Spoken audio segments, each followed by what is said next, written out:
আমরা জাপানের রাজধানী টোকিও সিটি থেকে প্রায় 450 কিলোমিটার দূরে তোয়ামা নামক একটি শহরে আমরা চলে এসেছি। অসাধারণ সুন্দর একটি শহর, আল্লাহ সুবহানাহু ওয়া তাআলার অপরূপ সৃষ্টি, এবং আল্লাহ সুবহানাহু ওয়া তাআলা মানুষকে যে মেধা দিয়েছেন সেই মেধা দিয়ে তারা সুন্দর করে এই দেশটিকে সাজিয়েছে, বরং গোটা বিশ্বকে তারা সাজানোর জন্য আপ্রাণ চেষ্টা করে যাচ্ছে।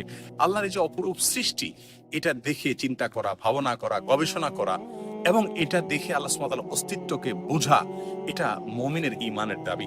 আল্লাহ সুবহানাহু ওয়া তাআলা কোরআনে কারীমের ভিতরে উলুল আলবাব বা জ্ঞানী লোকদের কথা বলতে গিয়ে বলেছেন, আল্লাযীনা ইয়াযকুরুনাল্লাহা কিয়ামান ওয়া কুউদা ওয়া আলা জুনুবিহিম, যারা দাঁড়িয়ে বসে শুয়ে সর্বাবস্থায় আল্লাহর কথা স্মরণ করে, ওয়া ইয়াতাফাক্কারুনা ফি খালকিস সামাওয়াতি ওয়াল আরদ, আল্লাহর সৃষ্টি নিয়ে যারা চিন্তা করে, গবেষণা করে, কল্পনা করে এবং সেখান থেকে আল্লাহর অস্তিত্বকে আবিষ্কার করে এবং বলে সুবহানাক, আল্লাহ আপনি পবিত্র, মা খালাকতা হাযা বাতিলা, আপনি এগুলোর কোনোটি অনর্থক সৃষ্টি করেননি, ফাকিনা আযাবান নার, তুমি আমাদেরকে জাহান্নামের আগুন থেকে রক্ষা করুন। প্রিয় দর্শক, আল্লাহর সৃষ্টি থেকে আমরা শিক্ষা নেই, চিন্তা করি, গবেষণা করি, ভাবনা করা, চিন্তা করা এবং কল্পনা করা, সেখান থেকে শিক্ষা গ্রহণ করা, আল্লাহর সৃষ্টি দেখে চিন্তা করা, ভাবা, এই ইবাদতটি, এটা থেকে আমরা আজ অনেক দূরে সরে গেছি।